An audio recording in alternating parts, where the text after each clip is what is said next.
ina katikati yake kwa maana ya kipindi ya pili na mwisho.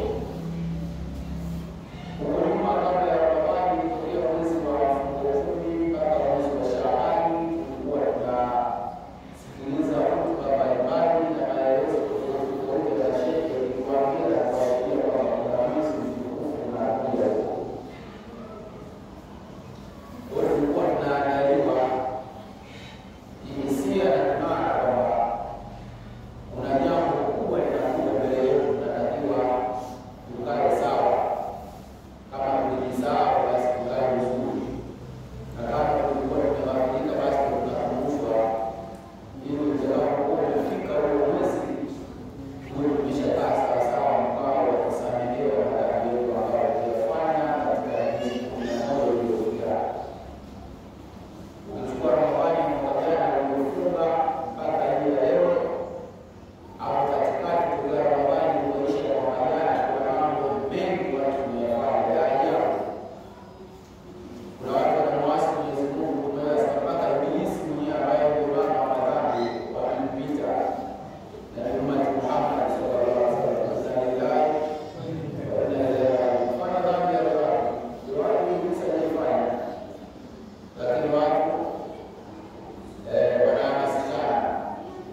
ndani kachoka kuswali tarawih, lakini nje kachoka kupiga sura na unapofikiria huko ya mtawala kama mtawala si ndio nafasi ya kuswali suna mambo moja kwa mara maarufu kisha sana mambo na basi. Hebu tujiulize tumeswali tarawih ngapi na tumetia nia kuleta tarawih ngapi kwa maksudi kabisa. Nasema hizo bana za mashehe zile barabara zile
Kama wewe ni Muislamu, kama wewe ni mwanamke wa Kiislamu, kama wewe ni baba wa Kiislamu, au kuheshimu mwezi mtukufu wa Ramadhani, je, yule ambaye yuko si Muislamu anauheshimu vipi mwezi? Tunashuhudia katika maeneo mengi kupita watu wanaendelea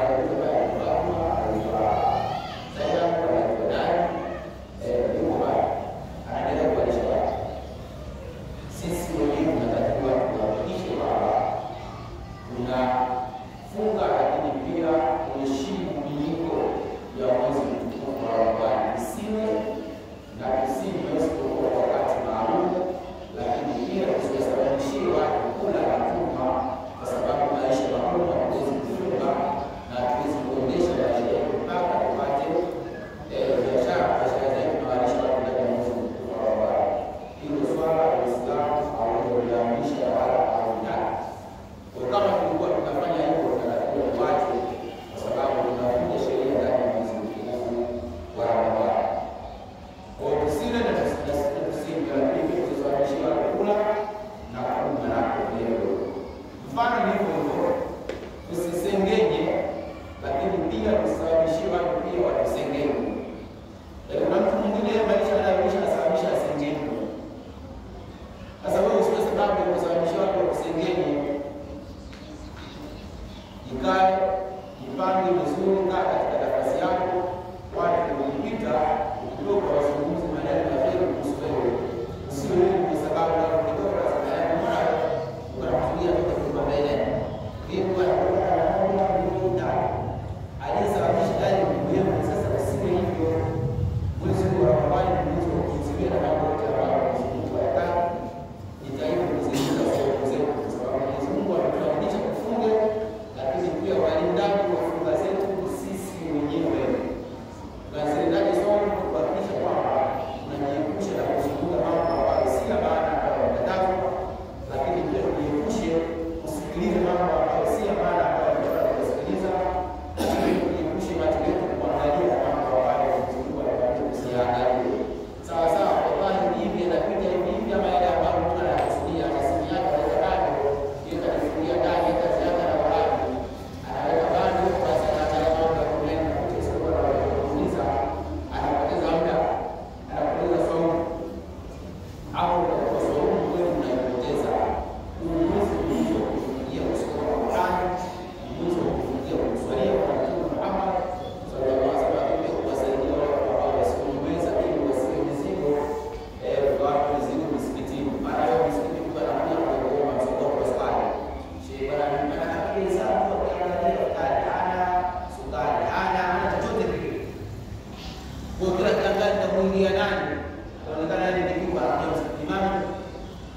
Bwana mimi nimekuja kitu mara hapa na sina daktari, sina sukari, sina dawa. Kwa hiyo naomba unisaidie.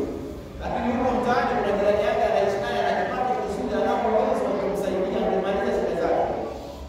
Lakini kwa sababu mahusiano mazuri kwenye kipato mahali ambapo inaweza kuwa si mazuri, basi anapokuwa siku ya msikitini anakuja yeye kwa imamu kipindi kama hicho, anakuwa na kazi kubwa. Sijajua msikitini, lakini sisi kama tunaongea kupokea wageni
Ujinga wote unaweza kupatikana kwenye maisha ya wanadamu. Kuna ujinga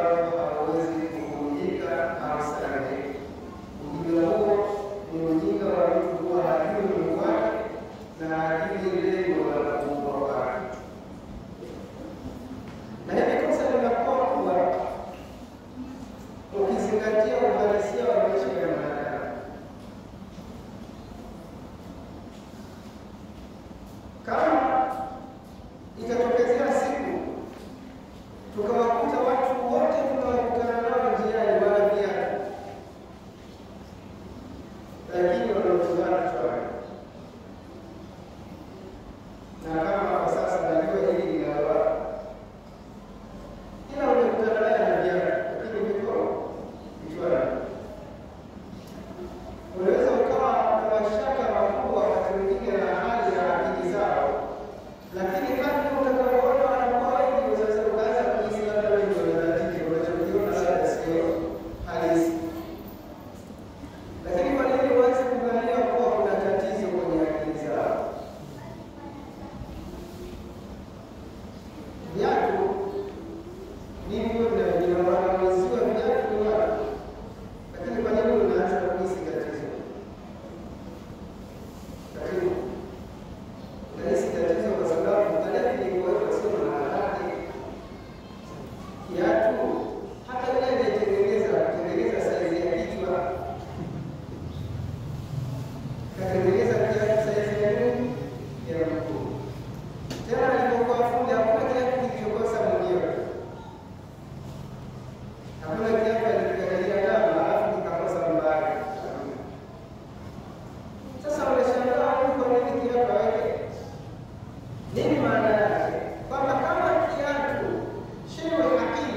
hapa ni masimu istiqama.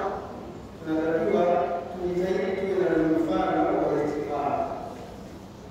Sasa sisi waumini msikiti wetu ni istiqama, tunahitaji tuwe na mfano katika istiqama. Na istiqama haina maana ya kuishi na msimamo wa istiqama, ina maana ya kusimama vyema katika dini bila kuathirika na mivuto ya hapa na pale inaweza kutushawishi kuharibu misingi ya dini yetu.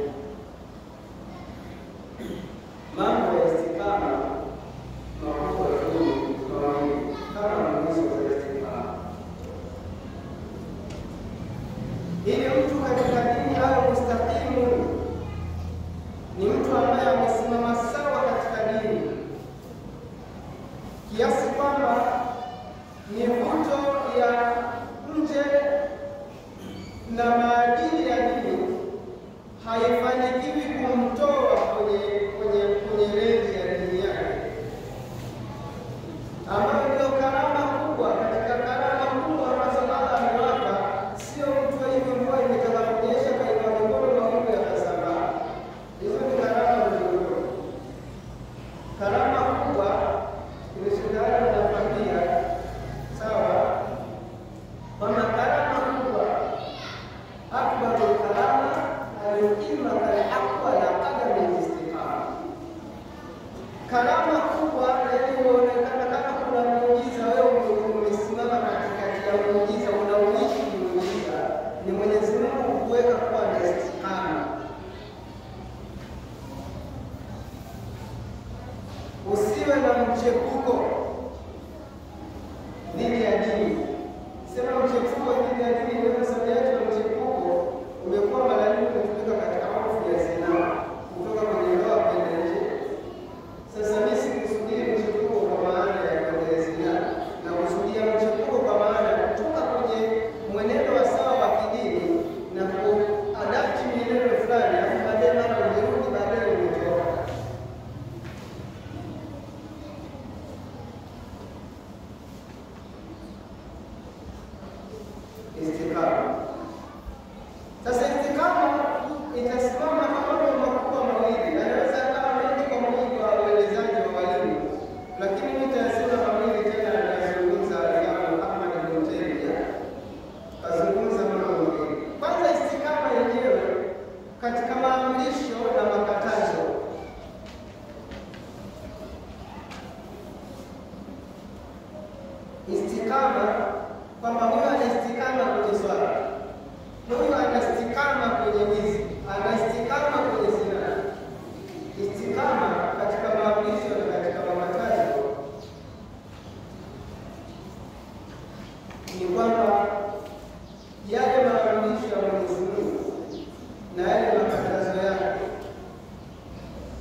والنهي akaizungumza akasema huwa an la yu'arada bi taraffus jafi wala yu'arada bi tashdid ghalib wala yumala ala ilati mtumi al-iyad. Ukizungumzia swala la kuheshimu na kutukuza amri za Allah na makatazo yake, ni kwamba haya mambo mawili Allah yu'arada bitarafusi jafi, yasiingizwe katika urahisishaji wa mwepesi. Yani amri ya Allah utachukua kama amri si ya mtu gani, katazo la Mwenyezi Mungu ukalichukulia kama si ana amesema tu usikatae kuzini, lakini akasema wala takra zina, wewe unachukulia tu midhali mjazini, lakini msibabeka unashika mikono unashika, mara unasoma kidalale kikumbo, mara unashikana mnazungushana mnabilitana, nini ambacho kimezini wewe unakuwa al-Latif. Swala imeamrishwa kwa masharti yake, kwa nyakati zake na kwa ubora wake. Kuna namna swala imeamrishwa. Sasa huyu ambaye aliamrishwa swala, yeye anaswali muda aliyotaka, huyu ulitimia au kutimia, hajali sana. Unaona ametia udhu, anaosha mkono, anatia udhu, anaosha mkono, maji hafikishi katika kiwiko. Hiyo ni shobetini, anakwambia shati inabana, anakwambia shati inabana, kwa anaosha maji mpaka huko na yeye katia udhu.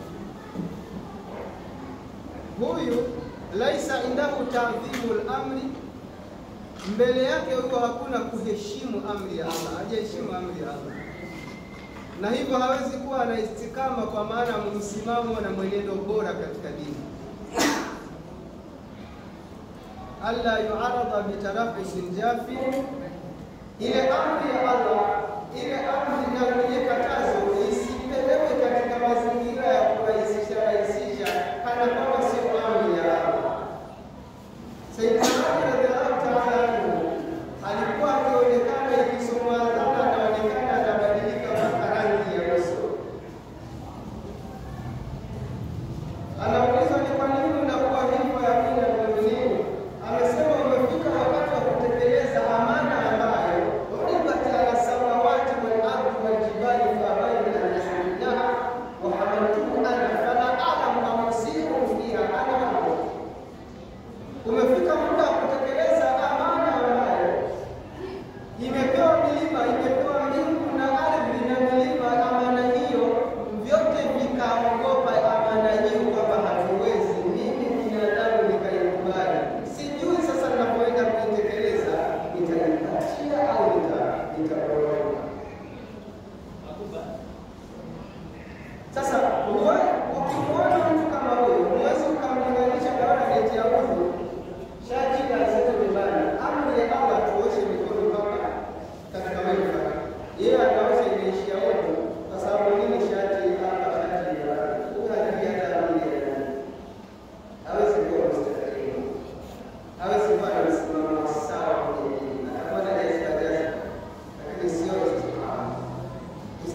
lakini anaweza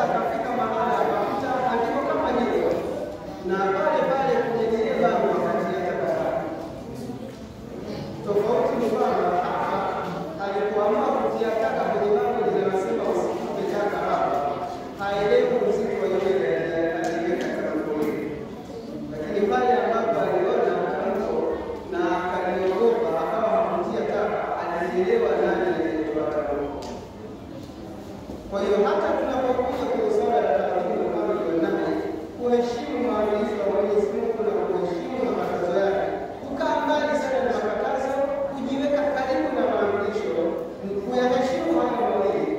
Msingi wake ni kumheshimu yule na kumjua yule anayemwachia na anayekataza, ambapo inarudi kule kwenye nukta namba 1. Allahu wafanya Mwenyezi Mungu Subhanahu wa Ta'ala ndiye Muumba na alituumba, hana haja na sisi, lakini sisi ni wahitaji kwake. Tukijua sisi ni wahitaji kwake, tutamheshimu. Tukimheshimu, tutaheshimu maamrisho yake, tutaheshimu makatazo yake. Hatutowajibika kwamba ndani ya Ramadhani watu wakifika somo, mji wetu 80% ni Waislamu, lakini kila kijio cha chipsi Mungu amening'inizwa na nyinyi zinadamu kuanzia asubuhi mpaka jioni na kazi zinataka. Hapana. Mungu atasema na Ramadhani ikifika, siwezi kutafuta chakula hadharani kana kwamba hapa kwenye jirani na wasikilizaji wa Mungu na watoto mmoja. Kwa heshimu maamrisho ya Mwenyezi Mungu Subhanahu wa Ta'ala ili aturuzuku istiqama, tuwe katika dini, tunaishi bila ya mchepuko, kwa sababu haujui siku kutoka kitakapokuja itakuja wakati gani. Ukiwa na tabia ya kuchepuka au kwenye dini mara na nje,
lakini